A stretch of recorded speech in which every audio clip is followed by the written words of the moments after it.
Maner news కి స్వాగతం. Bulletin లో ముందుగా హెడ్లైన్స్ చూద్దాం. కరీంనగర్ లో ఎస్సీ/ఎస్టీ కమిషన్ పర్యటన, జిల్లా అధికారులతో సమీక్ష, అధికారులకు ఆదేశాలు. ఉమ్మడి జిల్లాలో ముమ్మరంగా జయం యాత్ర, బాపు అంబేద్కర్ ఆశయాలు వివరిస్తున్న నేతలు. ఘనంగా దొడ్డి కొమరయ్య జయంతి వేడుకలు, నగరంలో విగ్రహం ఏర్పాటు చేయాలని విన్నతి. ఇలంతకుంటలో 4 నుండి 16వ తేదీ వరకు బ్రహ్మోత్సవాలు, ఏర్పాట్లపై కలెక్టర్ సిపి సమీక్ష. Welcome back to news. Karimnagar లో పర్యటించారు తెలంగాణ ఎస్సీ/ఎస్టీ కమిషన్ చైర్మన్ బక్కా వెంకటయ్య. సభ్యులతో కలిసి కలెక్టరేట్ కు చేరుకున్న వారికి జిల్లా కలెక్టర్ పమ్మెల సత్పతి, సిపి గౌసలం, జిల్లా అదనపు కలెక్టర్లు లక్ష్మీ కిరణ్, ప్రఫుల్ దేశాయ్ స్వాగతం పలికారు. ఈ సందర్భంగా కమిషన్ చైర్మన్ బక్కా వెంకటయ్య గౌరవ వందన స్వీకరించారు. అనంతరం కలెక్టరేట్ సమావేశ మందిరంలో ఆయా శాఖల అధికారులతో కలిసి సమావేశం నిర్వహించారు. ఈ సందర్భంగా జిల్లాలో జరుగుతున్న అభివృద్ధిని కమిషన్ చైర్మన్ కు వివరించారు. జిల్లా కలెక్టర్ సిపి పలు అంశాలపై వారికి సూచన చేశారు. కమిషన్ చైర్మన్ బక్కి వెంకటయ్య అనంతరం కరీంనగర్ R&B గెస్ట్ హౌస్ లో మీడియాతో మాట్లాడారు. ఎస్సీ/ఎస్టీ కమిషన్ చైర్మన్ బక్కి వెంకటయ్య మరి ఎస్సీ/ఎస్టీ సప్లాన్ నిధులు పక్కదో పడితే తప్పకుండా ఎంతటి వారైనా ఉపేక్షించం, మరి కఠిన చర్యలు తీసుకుంటామని కూడా సమావేశంలో నిర్ణయించడం జరిగింది. మరి గౌరవ కలెక్టర్ గారు, మరి సిపి గారు చాలా బ్రహ్మాండంగా వారి సమగ్రమైనటువంటి శాఖావారి నివేదికలు సమర్పించడం జరిగింది. ఏది ఏమైనా ఎస్సీ/ఎస్టీ సప్లాన్ నిధులు కానీ ROR విషయంలో, ఉద్యోగస్తుల ప్రమోషన్ల విషయంలో ఎవరు చట్టాన్ని వైలేట్ చేసినా మరి క్రమశిక్షణ చర్యలు ఉంటాయని కూడా సందర్భంగా తెలియజేసినాం. మరి కరీంనగర్ జిల్లా మరి అభివృద్ధిలో చాలా ముందంజలో ఉన్నది. మరి ఎస్సీ/ఎస్టీ కేసుల విషయంలో కూడా చాలా పురోగతిలో ఉన్నది. మరి అధికారులందరినీ కూడా ఒకటే ఆదేశాలు ఇచ్చినాం. మరి ఎస్సీ/ఎస్టీ సమస్యలపై మరి వారు వచ్చినప్పుడు వారితోని మరి ప్రజాప్రభుత్వంలో మరి ప్రజలతో మంచి సంబంధాలు ఏర్పరచుకొని మరి పోలీస్ శాఖ కూడా మరి పెండ్రీ పోలీసింగ్ విధానం అమలు చేయాలని చెప్పి మేము తెలియజేసినాం. మరి ఏ అధికారి అయితే మరి లక్ష్మణ రేఖ దాటుతాడో అధికారులపై తప్పకుండా కఠినమైన చర్యలు ఉంటాయని చెప్పి కూడా ఈ సందర్భంగా తెలియజేసినాం. మా యొక్క గౌరవ ఎస్సీ/ఎస్టీ కమిషన్ సభ్యులు మరి లక్ష్మణ గారు, ప్రవీణ్ గారు, లీలా మేడం గారు వారందరూ కూడా సమక్షంలో అన్ని నిర్ణయాలు తీసుకోవడం జరిగింది. మరి ప్రతి నెల చివరి వారంలో సివిల్ రేట్ జరపాలని, ప్రతి 3 నెలలకు ఒకసారి డివిఎం స్పీడ్ సక్రమంగా జరపాలని చెప్పి కూడా కలెక్టర్ గారికి ఆదేశాలు ఇచ్చినాం. మరి సిపి గారికి కూడా మరి సంబంధిత పోలీస్ స్టేషన్లో మరి ప్రజలు ఎస్సీఎస్టీలు పోయినప్పుడు మరి సమగ్రమైన మర్యాద పాటించి మరి వారి సమస్యలపై ఏకాగ్రతతో పనిచేయాలని చెప్పి కూడా సిపి గారికి ఆదేశించినాం. మరి అన్ని విషయాలపై కూడా సమగ్రంగా చర్చించడం కనుక మరి ఎస్సీఎస్టీ సమస్యలు మరి ఏప్రిల్ 30 తేదీ లోపల మరి ల్యాండ్ సమస్యలు కానీ ఎస్సీ/ఎస్టీ అటాచ్ కేసులు కానీ 30 లోపల పరిష్కరించుకోవాలని చెప్పి కూడా కలెక్టర్ సిపిగా ఆదేశించినాం. దీని రిలేటెడ్ ఎవిడెన్స్ మనకి దొరకదు. ఎందుకంటే sometimes only victim is there, victim కి తింటారు, కానీ పబ్లిక్ ప్లేస్ అంటే అక్కడ అదర్ విట్నెసెస్ కూడా ఉంటారు. అది ఉండకపోతే దెన్ కోర్టులో వాళ్ళకి కన్విక్షన్ రాదు. దిస్ కన్విక్షన్ ఫిగర్ కూడా సార్, దిస్ లో conviction rate is specifically in this SC/ST Act cases because of this reason, because if offences actually happened also at the time of trial, as told by KP sir, witness will turn hostile. ఎందుకంటే వాళ్ళు చిన్న గొడవ వల్ల ఇట్లా జరుగుతుంది కాబట్టి వాళ్ళు compromise చేసుకుంటారు. మోస్ట్లీ తెలిసిన వ్యక్తితో ఉంటాయి గొడవ, నేబర్స్తో, ఫ్రెండ్స్తో. అది because of sudden provocation all this thing ఇట్లా జరుగుతుంది. వాళ్ళు ఫేస్ చేస్తారు, మళ్ళీ దే బికమ్ ఫ్రెండ్స్, దెన్ కోర్టులో they turn hostile. BJP BRS ల మధ్య చీకటి ఒప్పందం ఉందన్నారు ప్రభుత్వ విప్ ధర్మపురి ఎమ్మెల్యే అడ్లూరి లక్ష్మణ్ కుమార్. రాజ్యాంగ నిర్మాత డాక్టర్ అంబేద్కర్ పై కేంద్ర మంత్రి అమిత్ షా అనుచిత వ్యాఖ్యలు చేసిన గులాబీ నేతలు నోరు మెదపలేకపోవడమే ఎందుకు నిదర్శనమన్నారు. జగిత్యాల జిల్లా పెగడపల్లి మండలంలో నిర్వహించిన జై బాపు, జై భీం, జై సంవిధాన్ పాదయాత్రలో ఆయన పాల్గొన్నారు. ఏఐసిసి పిలుపు మేరకు జగిత్యాల జిల్లా పెగడపల్లి మండలంలో జై బాపు, జై భీం, జై సంవిధాన్ నినాదంతో రాజ్యాంగ పరిరక్షణ యాత్ర నిర్వహించారు. ఈ పాదయాత్రలో ప్రభుత్వ విప్ అడ్లూరి లక్ష్మణ్ పాల్గొన్నారు. మొదటగా మండలంలోని నంచర్లలో డాక్టర్ అంబేద్కర్ విగ్రహం వద్ద నుండి దీకొండ మీదుగా ల్యాగలమరి గ్రామం వరకు పాదయాత్ర కొనసాగింది. జై భీం, జై సంవిధాన్, జై బాపు, జై సంవిధాన్, జై బాపు, జై పడ్లూరి భారత రాజ్యాంగ పుస్తకాన్ని చేతిలో పట్టుకుని ప్రజలకు రాజ్యాంగం యొక్క ఆవశ్యకతను వివరిస్తూ యాత్రను కొనసాగించారు. ఈ సందర్భంగా పడ్లూరి మీడియాతో మాట్లాడారు. భారత రాజ్యాంగ నిర్మాత అంబేద్కర్ పై కేంద్ర మంత్రి అమిత్ షా అనుచితంగా మాట్లాడారని మండిపడ్డారు. మోదీకి చిత్తశుద్ధి ఉంటే మంత్రి పదవి నుండి అమిత్ షాను బర్తరఫ్ చేయాలని డిమాండ్ చేశారు. అంబేద్కర్ పై కేంద్ర మంత్రి అనుచితంగా మాట్లాడిన ఇక్కడి బీఆర్ఎస్ నాయకులు మౌనం వహించడం శోచనీయమన్నారు. అంబేద్కర్ గారి యొక్క చేసినటువంటి వాక్యాలు వెనక్కి తీసుకొని తక్షణమే ఆయన బర్తరఫ్ చేసేంత వరకు మా పాదయాత్ర కొనసాగుతుందనే విషయాన్ని మళ్ళీ వేసుకుంటూ నెల రోజుల కార్యక్రమం ఈ మండలిలో ఏదైతే కేంద్ర హోంశాఖ మంత్రి అమిత్ షా రాజ్యాంగ నిర్మాత అంబేద్కర్ గారి యొక్క చేసిన అనుచిత వ్యాఖ్యలను పై తక్షణమే ఆయన బర్తరఫ్ చేయాలని మరొకసారి డిమాండ్ చేస్తూ బీఆర్ఎస్ టీఆర్ఎస్ ఆయన బీజేపీ రెండు చీకటి ఒప్పందాల పార్టీలు ఇలా ఈ అంబేద్కర్ ఈ దేవుడు లేకపోతే ఈరోజు తెలంగాణ వచ్చేది కాదు. ఈ దేవుడు లేకపోతే తెలంగాణ వచ్చేది కాదు. మా మాజీ ముఖ్యమంత్రి కేసీఆర్ చెప్తాను, ఇక్కడ మంత్రిగా ఉన్నటువంటి వారు పనిచేసిన సాంఘిక సంక్షేమ మాజీ మంత్రి కూడా చెప్తాను. భారతదేశంలో ఏ రాష్ట్రంలో లేని విధంగా తెలంగాణలో సన్నబియ్యం పంపిణీ చేస్తున్నట్టు తెలిపారు. చొప్పదండి ఎమ్మెల్యే మేడిపల్లి సత్యం. జగిత్యాల జిల్లా కొడిమ్యాల మండల కేంద్రంలో ఆయన సన్నబియ్యం పంపిణీ కార్యక్రమాన్ని ప్రారంభించారు. అనంతరం ఇటీవల కొండాపూర్ గ్రామంలో పులి దాడిలో గుండు బాబుకు చెందిన ఆవు మృతి చెందడంతో 30,000 నష్టపరిహారం చెక్కును అటవీశాఖ అధికారుల సమక్షంలో బాధితుడికి అందించారు. ఆ తర్వాత కొడిమ్యాల మండలంలోని వివిధ గ్రామాలకు చెందిన 30 మంది లబ్ధిదారులకు కళ్యాణ లక్ష్మి షాదీ ముబారక్ చెక్కులను అందించారు. ఈ సందర్భంగా మేడిపల్లి సత్యం మాట్లాడారు. సన్న వడ్లు పండించే రైతులకు 500 రూపాయల బోనస్ ఇచ్చింది కాంగ్రెస్ ప్రభుత్వం అన్నారు. ఎన్నికల వేళ హామీలు ఇచ్చినట్లుగా రైతులకు 2 లక్షల రుణమాఫీ చేశామన్నారు. మహిళలకు ఉచిత బస్సు సదుపాయం, గ్యాస్ రాయితీ, ఇతర ప్రభుత్వ పథకాలను వివరించారు. మంది సాంకేతిక సమస్యలు ఇతర సమస్యలున్న వారిని పక్కన పెడితే 90% పైగా రైతులకు రుణమాఫీ చేసింది ఈ దేశంలో ఏ సర్కార్ లేదు. కేవలం మనకున్నటువంటి తెలంగాణ సర్కార్ మాత్రమే చేసింది. గతంలో అధికారంలో 10 సంవత్సరాలు ఉన్నటువంటి బీఆర్ఎస్ సర్కార్ 10 సంవత్సరాల నుండి 1 లక్ష రూపాయలు మాత్రమే రుణమాఫీ చేసింది. మనం సంవత్సరం తిరగక ముందే ఒక్కొక్క రైతుకు 2 లక్షల రూపాయల రుణమాఫీ చేసిన ఘనత మన ప్రభుత్వానికి ఉన్నది. ప్రభుత్వం కొలువుదీరిన 48 గంటల్లో ఈ రాష్ట్రంలో ఉన్న మహిళలకు ఆర్టీసీ బస్సుల్లో ఉచిత ప్రయాణ సౌకర్యాన్ని కల్పించింది కాంగ్రెస్ పార్టీ ప్రభుత్వం. 200 యూనిట్ల లోపు కరెంటు వినియోగించుకునే ప్రతి వినియోగదారునికి ఉచితంగా 1 రూపాయి కరెంటు బిల్లు లేకుండా ఇలా కరెంట్ ఇస్తుంది కాంగ్రెస్ పార్టీ ప్రభుత్వం. కరీంనగర్ అసెంబ్లీ నియోజకవర్గంలో రాజ్యాంగ పరిరక్షణ యాత్ర 2వ రోజు కొనసాగింది. ఏఐసిసి పిలుపు మేరకు జై బాపు, జై భీమ్, జై సంవిధాన్ నినాదంతో ఈ యాత్ర కొనసాగుతుంది. ఇందులో భాగంగా కరీంనగర్ రూరల్ మండలం నగునూరులో ఈ యాత్ర కొనసాగింది. సుడా చైర్మన్ సిటీ కాంగ్రెస్ అధ్యక్షులు కోమటిరెడ్డి నరేందర్ రెడ్డి, కాంగ్రెస్ నియోజకవర్గ ఇన్ఛార్జ్ కురుమల శ్రీనివాస్, ఆయా మండలాల కాంగ్రెస్ నేతలు ఇందులో పాల్గొన్నారు. స్వాతంత్రోద్యమంలో మహాత్మా గాంధీ, డాక్టర్ బిఆర్ అంబేద్కర్ సేవలు గుర్తు చేసిన నేతలు రాష్ట్రంలో రేవంత్ సర్కార్ సంక్షేమ పథకాలపై ప్రచారం చేశారు. దేశంలో బీజేపీ ప్రభుత్వం తప్పుడు ప్రచారాలు నమ్మవద్దని ప్రజల్ని కోరారు.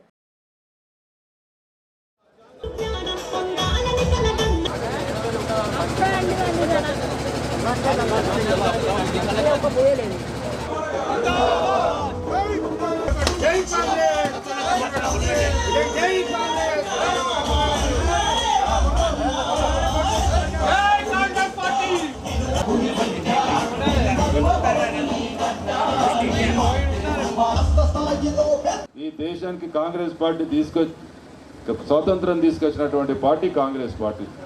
ఆ స్వతంత్రం తీసుకురావడంలో ముందు వరుసలో ఉండి కొట్లాడినటువంటి మహాత్మా గాంధీ ఆనాడు 100 సంవత్సరాల కింద కాంగ్రెస్ పార్టీకి అధ్యక్షుడు. దాని తర్వాత మొన్న ఎప్పుడో పుట్టిన పార్టీలు, మహాత్మా గాంధీని చంపిన వారసులటువంటి పార్టీలు ఇవాళ దేశంలో మరి అంబేద్కర్ను అవమానపరిచే విధంగా రాజ్యాంగాన్ని మార్చాలనేటువంటి కుట్రలు పండుతూ ఉన్నాయి.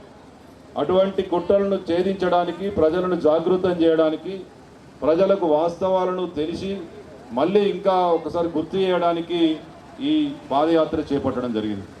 దయచేసి ప్రజలంతా గమనించాలని కోరుతా ఉన్నాం.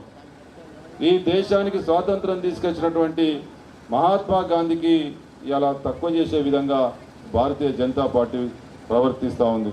అదేవిధంగా సమాన సర్వ హక్కులు కలగాలని ఒక ఆలోచన తప్పటితోటి రాసిందే రాజ్యాంగం.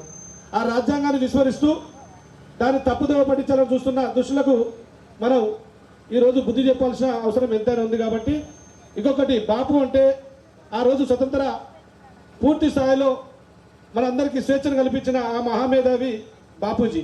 వారంటో లేకుంటే ఈ స్వతంత్రం రాకపోతుండే కావచ్చు. వచ్చిన ఈ స్వేచ్ఛ ఉండకపోతుండే కావచ్చు. అందుకు ఆ రోజు కలలు కన్నా వ్యవస్థను మన ఈరోజు వారి ఆశయాలు, వాళ్ళ ఆలోచనలు, వాళ్ళ స్ఫూర్తిని తీసుకొని జై బాబు, జై భీమ్, జై సంవిధాన్ అనే కార్యక్రమాన్ని కాంగ్రెస్ పార్టీ ఎంచుకోవడం జరిగింది. దానికి గాను మన పవిత్రమైన భారతదేశంలో అతి పవిత్రమైన గ్రంథాన్ని, ఈ రాజ్యాంగాన్ని కాపాడుకోవాల్సిన బాధ్యత ప్రతి ఒక్కరి మీద ఉందని తెలియపరచు. జై బాపు అనేటువంటి వ్యక్తి మన మహాత్మా గాంధీ గారు ఈ జాతికి పితాజీ అంటే తండ్రి లాంటి వాడు. ఈ దేశ స్వాతంత్ర్యం కోసం పోరాటం చేసి మన ప్రాణాలు అర్పించి మరి ఈ సమాజంలో జరుగుతున్నటువంటి ఆంగ్లేయుల పాలనకు వ్యతిరేకంగా ఆంగ్లేయులు మన భారతదేశానికి వర్తకం కోసం వచ్చినప్పుడు వారు మన దేశాన్ని 200 సంవత్సరాలు పరిపాలన చేశారు. వారి నుంచి విముక్తి పొందడానికి మహాత్మా గాంధీ అహర్నిశలు కృషి చేసి అహింసా మార్గం ద్వారా మరి పౌరులకు, విద్యార్థులకు హక్కులు కలవాలని మరి దండి లోపల ఉప్పు సత్యాగ్రహం చేపట్టి అహింసా మార్గంలో ఈ భారతదేశానికి స్వాతంత్ర్యం తీసుకొచ్చిండు. తెలంగాణ తొలి అమరుడు దొడ్డి కొమరయ్య 98వ జయంతి వేడుకలు అధికారికంగా జరిగాయి. కరీంనగర్ కలెక్టరేట్ ఆడిటోరియంలో జిల్లా కలెక్టర్, ఇతర అధికారులు నిర్వహించగా తెలంగాణ చౌరస్తాలో యాదవ, కురుమ సంఘాల ఆధ్వర్యంలో జయంతి వేడుకలు నిర్వహించారు. ఈ సందర్భంగా దొడ్డి కొమరయ్య పోరాట స్ఫూర్తిని గుర్తు చేశారు పలువురు వక్తలు. తెలంగాణ సాయుధ పోరాట తొలి అమరవీరుడు దొడ్డి కొమరయ్య 98వ జయంతి వేడుకలను అధికారికంగా నిర్వహించారు. కరీంనగర్ కలెక్టరేట్ ఆడిటోరియంలో ఏర్పాటు చేసిన కార్యక్రమానికి రాష్ట్ర ఎస్సీ ఎస్టీ కమిషన్ చైర్మన్ బక్క వెంకటయ్య, సభ్యులు నీలాదేవి, రాంబాబు, కొంకటి లక్ష్మీనారాయణ, జిల్లా శంకర్, రేణికుంట ప్రవీణ్, జిల్లా కలెక్టర్ పమ్మిడ సత్పతి, సిపి గోసలం, అదనపు కలెక్టర్లు, జిల్లా అధికారులు, కురుమ సంఘ ప్రతినిధులు పూలమాలు వేసి నివాళులర్పించారు. దొడ్డి కొమరయ్య పోరాట స్ఫూర్తిని భావితరాలకు తెలియజేసేలా నగరంలో విగ్రహాన్ని ఏర్పాటు చేయాలని ప్రభుత్వాన్ని కోరారు. కురుమ సంఘ ప్రతినిధులు ఈరోజు దొడ్డి కొమరయ్య గారి 98వ జయంతి సందర్భంగా ఈ కార్యక్రమాన్ని అధికారికంగా నిర్వహిస్తున్నందుకు కలెక్టర్ గారికి ప్రత్యేకంగా కృతజ్ఞతలు తెలియజేస్తున్నాం. ముఖ్యంగా కరీంనగర్ జిల్లాలో దొడ్డి కొమరయ్య గారి విగ్రహం లేదు అనే లోటు మాకు ఎప్పటి నుండో ఉంది. ఎందుకంటే బీసీలు అందరూ ఒకతాటి పైకి వచ్చి ఇప్పుడు బీసీకి సమాన న్యాయం జరగాలని కొట్లాడుతున్న సమయంలో వారి ప్రాణాలను త్యాగం చేసి తెలంగాణ ఏర్పాటు కోసం వాళ్ళ ప్రాణ త్యాగం చేసినటువంటి దొడ్డి కొమరయ్య గారి విగ్రహాన్ని కరీంనగర్లో లేకపోవడం చాలా విచారకరమైన విషయం. దీన్ని కలెక్టర్ గారి దృష్టికి తీసుకెళ్లడం జరిగింది. తప్పకుండా దీనిపైన వారు సానుకూలంగా స్పందించి విగ్రహాన్ని ఏర్పాటు చేస్తారని మేము మనస్ఫూర్తిగా కోరుకుంటున్నాం. జరుపుకున్నాము.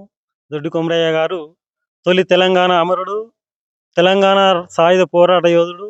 మరి దొడ్డి కొమరయ్య గారి జయంతి, వర్ధంతి ప్రభుత్వం జరపడం చాలా సంతోషించదగ్గ విషయం. మరి దొడ్డి కొమరయ్య గారు ఆ రోజు ఏదో కులం కోసమో, మతం కోసమో, ఏదో ఒక వర్గం కోసమో పోరాడిన వ్యక్తి కాదు. స్వతంత్ర పోరాటంలో మరి ఆ రోజు స్వతంత్రం రాక ముందే 1946లో మరి వారు అమరులైనారు. జూలై 4 వారి వర్ధంతి. మరి ఈ వర్ధంతి కార్యక్రమాలు, జయంతి కార్యక్రమాలు ప్రభుత్వం జరుపుతున్నప్పటికీ కూడా మరి అడ్వర్టైజ్ లేక, మరి ఇతరులకు ఇన్ఫర్మేషన్ లేక కూడా మరి మాకు కూడా నిన్న సాయంత్రం 5 గంటలకు మాత్రమే మాకు ఇన్ఫర్మేషన్ ఇవ్వడం జరిగింది. అలా కాకుండా మరి జూలై 4 సరే ఇప్పుడు గడిచిపోయినప్పటికీ కూడా జూలై 4లో కూడా అధికారికంగా జరిపే కార్యక్రమానికి ఒక జయంతి కమిటీ కానీ, వర్ధంతి కమిటీ కానీ, ఉత్సవ కమిటీలు వేసి మరి ఆ కమిటీ ద్వారా కనీసం 10-15 రోజులు ప్రచార కార్యక్రమాలు ఏర్పాటు చేస్తే మరి దీన్ని మనం పెద్ద ఎత్తున జరుపుకునే అవకాశాలు ఉంటాయి. నగరంలోని తెలంగాణ చౌరస్తాలో వివిధ సంఘాల ఆధ్వర్యంలో దొడ్డి కొమరయ్య జయంతి వేడుకలు జరిగాయి. ఈ కార్యక్రమానికి సుడా చైర్మన్ కోమటిరెడ్డి నరేందర్ రెడ్డి హాజరయ్యారు. దొడ్డి కొమరయ్య చిత్రపటానికి ఆయన పూలమాలు వేసి నివాళులర్పించారు. తెలంగాణ సాయుధ పోరాటంలో కొమరయ్య చేసిన పోరాటాన్ని గుర్తు చేశారు. నగరంలోని 45వ డివిజన్ సాయి నగర్ లో 10 లక్షల సుడా నిధులతో చేపట్టే సీసీ రోడ్డు నిర్మాణానికి శంకుస్థాపన చేశారు సుడా చైర్మన్ కోమటిరెడ్డి నరేందర్ రెడ్డి. ఈ సందర్భంగా నరేందర్ రెడ్డి మాట్లాడారు. నగరంతో పాటు గ్రామాల్లో అవసరమైన చోట సుడా నిధులు వెచ్చించి పలు అభివృద్ధి పనులు చేపడుతున్నామని తెలిపారు. కాంగ్రెస్ ప్రభుత్వం అభివృద్ధి సంక్షేమం 2 కళ్లుగా పనిచేస్తోందన్నారు. ఈ కార్యక్రమంలో తాజా మాజీ కార్పొరేటర్ పిట్టల వినోద శ్రీనివాస్, డిఈ రాజేంద్ర ప్రసాద్, ఏఈ సతీష్ కుమార్ పాల్గొన్నారు. ముఖ్యంగా భూమి పూజకు ఈ ప్రాంతానికి సంబంధించినటువంటి తాజా మాజీ కార్పొరేటర్ కావచ్చు, పెద్ద మనుషులందరూ కూడా, ఈ వార్డుకు సంబంధించిన వాళ్ళంతా కూడా మొన్నటి వరకు ఈ రోడ్డు ఇరుకుగా ఉండి ఇబ్బంది పడతా ఉన్నామని చెప్పి చెప్తే తప్పకుండా మనము ఈ అభివృద్ధికి సంబంధించిన విషయంలో ఎక్కడ ఇబ్బందులు జరిగినా చేయాలనేటువంటి తపనతోటి ప్రభుత్వ పరంగా సుడా నిధులతోటి దీన్ని శాంక్షన్ చేయడం జరిగింది. ఇది పూర్తి స్థాయిలో drain to drain, wall to wall CC road నిర్మాణం చేసి పూర్తి స్థాయిలో ఈ రోడ్ ఎండింగ్ వరకు కూడా పూర్తి స్థాయిలో నిర్మాణం చేపడతామని చెప్పి హామీ ఇవ్వడం జరిగింది.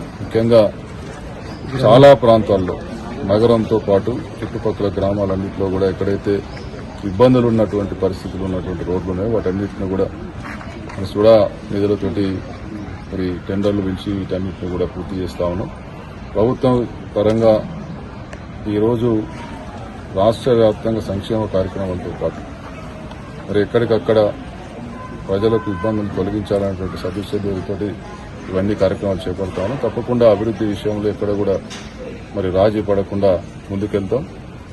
కరీంనగర్ నగరంలో చాలా ప్రాంతాల్లో సుడా నిధులతోటి మరి నిధులు వెచ్చించి రోడ్లు, డ్రైనేజీలు కానీ, కమ్యూనిటీ భవనాలు కానీ ఇవన్నిటినీ కూడా ఏర్పాటు చేయని కోసం నిధులు వెచ్చి చేస్తా ఉన్నాం.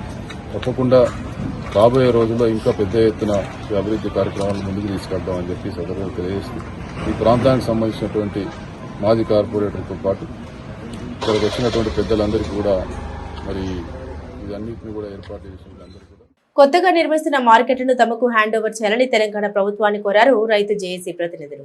కరీంనగర్ ఫిలిం భవన్లో సమావేశమై పలు తీర్మానాలు చేశారు. ఈ సందర్భంగా జేఏసీ ప్రతినిధి చంద్రారెడ్డి మాట్లాడారు. ఇంటిగ్రేటెడ్ మార్కెట్ను దళారులకు అప్పగిస్తున్నారని, దీనివల్ల తాము నేరుగా అమ్ముకునే వీలు లేకుండా పోయిందని ఆందోళన వ్యక్తం చేశారు.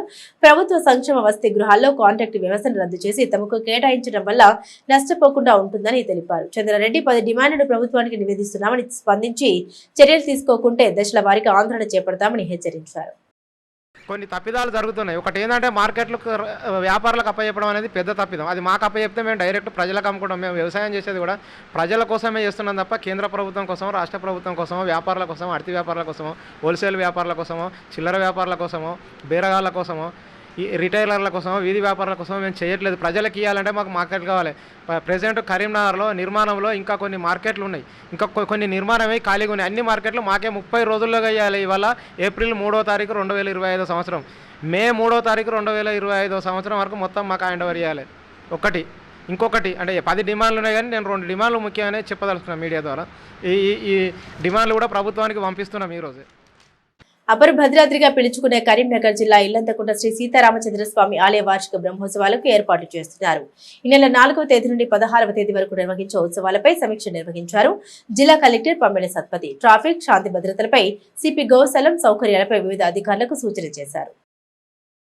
కరీంనగర్ జిల్లా ఇల్లంతకుంట మండల కేంద్రంలోని శ్రీ సీతారామచంద్రస్వామి వార్షిక బ్రహ్మోత్సవాలు ఈ నెల 4న ప్రారంభం కానున్నాయి. 16 వరకు జరిగే ఈ ఉత్సవాల నిర్వహణపై ఇల్లంతకుంట తహసీల్దార్ ఆఫీసులో సమావేశం నిర్వహించారు. వివిధ శాఖల అధికారులతో హుజరాబాద్ ఎమ్మెల్యే పాడి కౌశిక్ రెడ్డి, జిల్లా కలెక్టర్ పమ్మెల సత్పతి, సిపి గోసలం సమీక్షించారు. ఈ సందర్భంగా వారు మాట్లాడుతూ భక్తులు వివిధ మార్గాల ద్వారా వచ్చే అవకాశం ఉన్నందున సూచికల బోర్డులు ఏర్పాటు చేయాలని సూచించారు. బారికేడ్లు, లైటింగ్, తాగునీటి సదుపాయంలో ఇబ్బందులు లేకుండా చూడాలని మున్సిపల్ రెవెన్యూ అధికారులను ఆదేశించారు. ఏర్పాట్ల భద్రతా ప్రమాణాలు పాటించాలని తెలిపారు.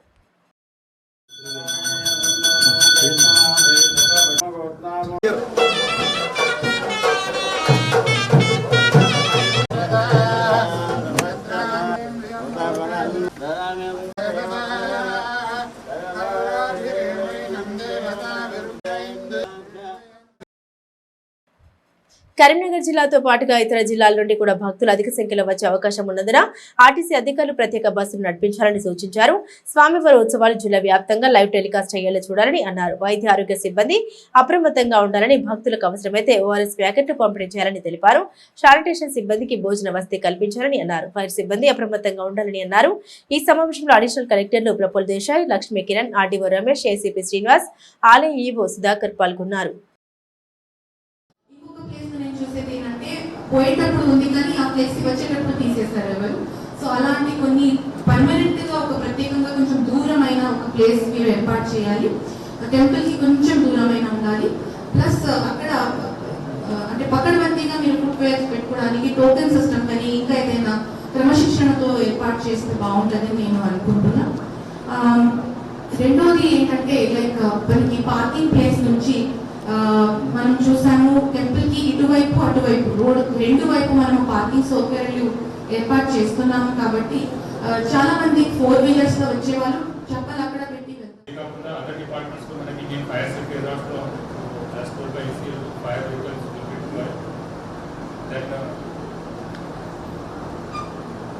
కరెంట్ సప్లై అలా పోలీసు మంది కూడా ఇక్కడ 1 డే వాళ్ళు క్యాంప్ చేస్తారు కాబట్టి వాళ్ళకి food and accommodation as that previously also support from environment department ఇక్కడ ఒక చిన్న చెరువు కూడా స్పాట్ కొన్ని హౌసెస్ కూడా ఉంటాయి. Some of the people they will go for స్నానం ఆల్సో. దీనికోసం అక్కడ స్విమ్మర్స్ కూడా కావాలి. దాని medical camp and all medical department. Electricity current ఏ గంట సేపు కాదు 10 నిమిషాలు పైన కూడా మనకి చాలా ఇబ్బందిగా ఫీల్ అవుతాం. ఎందుకంటే కళ్యాణం లోపల కూర్చునే దాదాపు 35-40 వేల మంది ఉంటాం కాబట్టి చాలా చాలా ఇబ్బంది పడతాం. దయచేసి అది కంపల్సరీ డి గారు ఎస్సీ గారు ఎలక్ట్రిసిటీ మాత్రం ప్లీజ్ టేక్ కేర్. మళ్ళా చెప్తున్నాం, ఆ టైంకి వచ్చినప్పుడు కూడా మళ్ళీ మీరు ఇబ్బంది పడవద్దు, మమ్మల్ని ఇబ్బంది పెట్టవద్దు, ప్రజలు ఇబ్బంది పడదు. దయచేసి డిపార్ట్మెంట్ కూడా నేను రిక్వెస్ట్ చేస్తాను. హైదరాబాద్ సెంట్రల్ యూనివర్సిటీ 400 ఎకరాల భూముల్ని పరిరక్షించాలని, అక్రమ కేసుల్ని ఎత్తివేయాలని డిమాండ్ చేస్తూ వామపక్ష విద్యార్థి సంఘాల ఆధ్వర్యంలో చలో సెక్రటేరియట్ చేపట్టారు. ఏఐఎస్ఎఫ్ రాష్ట్ర అధ్యక్షులు కచ్చిరెడ్డి మణికంఠారెడ్డి, ఎస్ఎఫ్ఐ రాష్ట్ర ఉపాధ్యక్షులు రజనీకాంత్, రాష్ట్ర సహాయక కార్యదర్శి దాసిరెడ్డి ప్రశాంత్, ఇతర సంఘాల ప్రతినిధులు ఇందులో పాల్గొన్నారు. హైదరాబాద్ లోని ప్రధాన రహదారులపై భారీ ప్రదర్శనగా తరలి వెళ్లారు విద్యార్థులు. ఈ సందర్భంగా వారు మాట్లాడుతూ హెచ్సియు భూముల్ని పరిరక్షించాలని, ప్రభుత్వ నిర్ణయాన్ని వెంటనే వెనక్కి తీసుకోవాలని డిమాండ్ చేశారు. 3 రోజులుగా అక్రమంగా అరెస్టు చేసిన విద్యార్థి సంఘ నాయకులను వెంటనే రిలీజ్ చేయాలన్నారు. ప్రభుత్వం స్పందించకుంటే ఆందోళన ఉధృతం చేస్తామని హెచ్చరించారు. విద్యార్థుల ప్రదర్శన పోలీసులు అడ్డుకొని అరెస్టు చేశారు. కరీంనగర్ భగత్ నగర్ అంజనాద్రి శ్రీ ప్రసన్నాంజనేయ స్వామి దేవాలయంలో శ్రీరామ నవరాత్రోత్సవాలు కొనసాగుతున్నాయి. ఇందులో భాగంగా గురువారం నుండి 5 వరకు సర్వకార్య సిద్ధికర సుందర కాండ హోమం నిర్వహించారు. ఈ సందర్భంగా నిర్వాహకులు మాట్లాడుతూ ఉగాది నుండి 6వ తేదీ శ్రీరామ నవమి వరకు నవరాత్రోత్సవాలు నిర్వహిస్తున్నట్టు తెలిపారు. ప్రతిరోజు ఉదయం సాయంత్రం వేళల్లో ప్రత్యేక ఆధ్యాత్మిక వేడుకలు కొనసాగుతున్నాయన్నారు. భక్తులు స్వామివారిని దర్శించుకోవాలని కోరారు.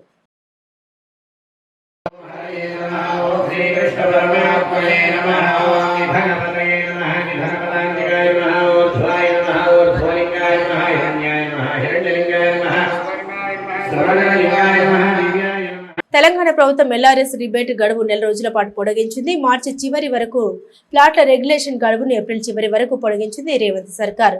ప్లాట్లు రెగ్యులర్ చేసుకునే వారికి ఫీజులో 25% రిబేట్ లభించనుంది. ఈ అవకాశాన్ని సద్వినియోగం చేసుకోవాలని అధికారులు కోరుతున్నారు. అనధికార లేఅవుట్ల క్రమబద్ధీకరణ, ప్లాట్ల రెగ్యులైజేషన్ గడువును ఏప్రిల్ చివరి వరకు పొడిగించింది తెలంగాణ సర్కార్. రాష్ట్ర ప్రభుత్వం ఎల్ఆర్ఎస్ పై కల్పించిన 25% రాయితీ సదుపాయాన్ని ఈ నెల 30 వరకు పొడిగిస్తూ ఉత్తర్వులు జారీ చేసింది. ఈ మేరకు ప్రభుత్వ ముఖ్య కార్యదర్శి ఉత్తర్వులు జారీ చేశారు. FTL నిషేధిత సర్వే నెంబర్లలో మినహా ఇతర ప్రాంతాల్లో ఉండి ఎల్ఆర్ఎస్ కు దరఖాస్తు చేసుకున్న వారందరూ ఈ అవకాశాన్ని సద్వినియోగం చేసుకోవాలని జిల్లా కలెక్టర్లు కోరుతున్నారు. రుసుము ఎంత అనేది ఎవరైనా తమ సెల్ నెంబర్ ద్వారా లాగిన్ అయ్యి పరిశీలించుకోవచ్చని సూచించారు. కరీంనగర్ జిల్లా కలెక్టర్ పమ్మెల సత్పతి. ఇప్పటికే కరీంనగర్ జిల్లాలో అనేక మంది తమ ఫ్లాట్లను అనధికార లేఅవుట్లను రాయితీతో కూడిన రుసుము చెల్లించి రెగ్యులర్ చేసుకున్నారు. వివిధ ఇతర కారణాల వల్ల రెగ్యులైజేషన్ చేసుకోలేకపోయిన వారి కోసం మరో అవకాశం కల్పిస్తూ రాయితీ గడువును ఏప్రిల్ నెలాఖరు వరకు పొడిగించింది ఈ సర్కార్. అనధికారికంగా లేఅవుట్లు చేసి అందులో 10% ఫ్లాట్లను విక్రయించిన వారికి మిగతా ఫ్లాట్లను క్రమబద్ధీకరించుకునే వెసులుబాటు ఉందని కలెక్టర్ సూచించారు. క్రమబద్ధీకరించిన భూముల్లో ఎటువంటి రిజిస్ట్రేషన్లకు, నిర్మాణాలకు అనుమతి మంజూరు చేయడం జరగదని స్పష్టం చేశారు కలెక్టర్. బులెటిన్ ముగించే ముందు హెడ్లైన్స్ మరోసారి. కరీంనగర్ లో ఎస్సీ/ఎస్టీ కమిషన్ పర్యటన, జిల్లా అధికారులతో సమీక్ష, అధికారులకు ఆదేశాలు. ఉమ్మడి జిల్లాలో ముమ్మరంగా జయం యాత్ర, బాపు అంబేద్కర్ ఆశయాలు వివరిస్తున్న నేతలు. ఘనంగా దొడ్డి కొమరయ్య జయంతి వేడుకలు, నగరంలో విగ్రహం ఏర్పాటు చేయాలని విన్నతి. ఇలంతకుంటలో 4 నుండి 16వ తేదీ వరకు బ్రహ్మోత్సవాలు, ఏర్పాట్లపై కలెక్టర్ సిపి సమీక్ష. ఇవి బులెటిన్ అప్డేట్స్. మరిన్ని అప్డేట్స్ కోసం చూస్తూనే ఉండండి మానేర్ న్యూస్.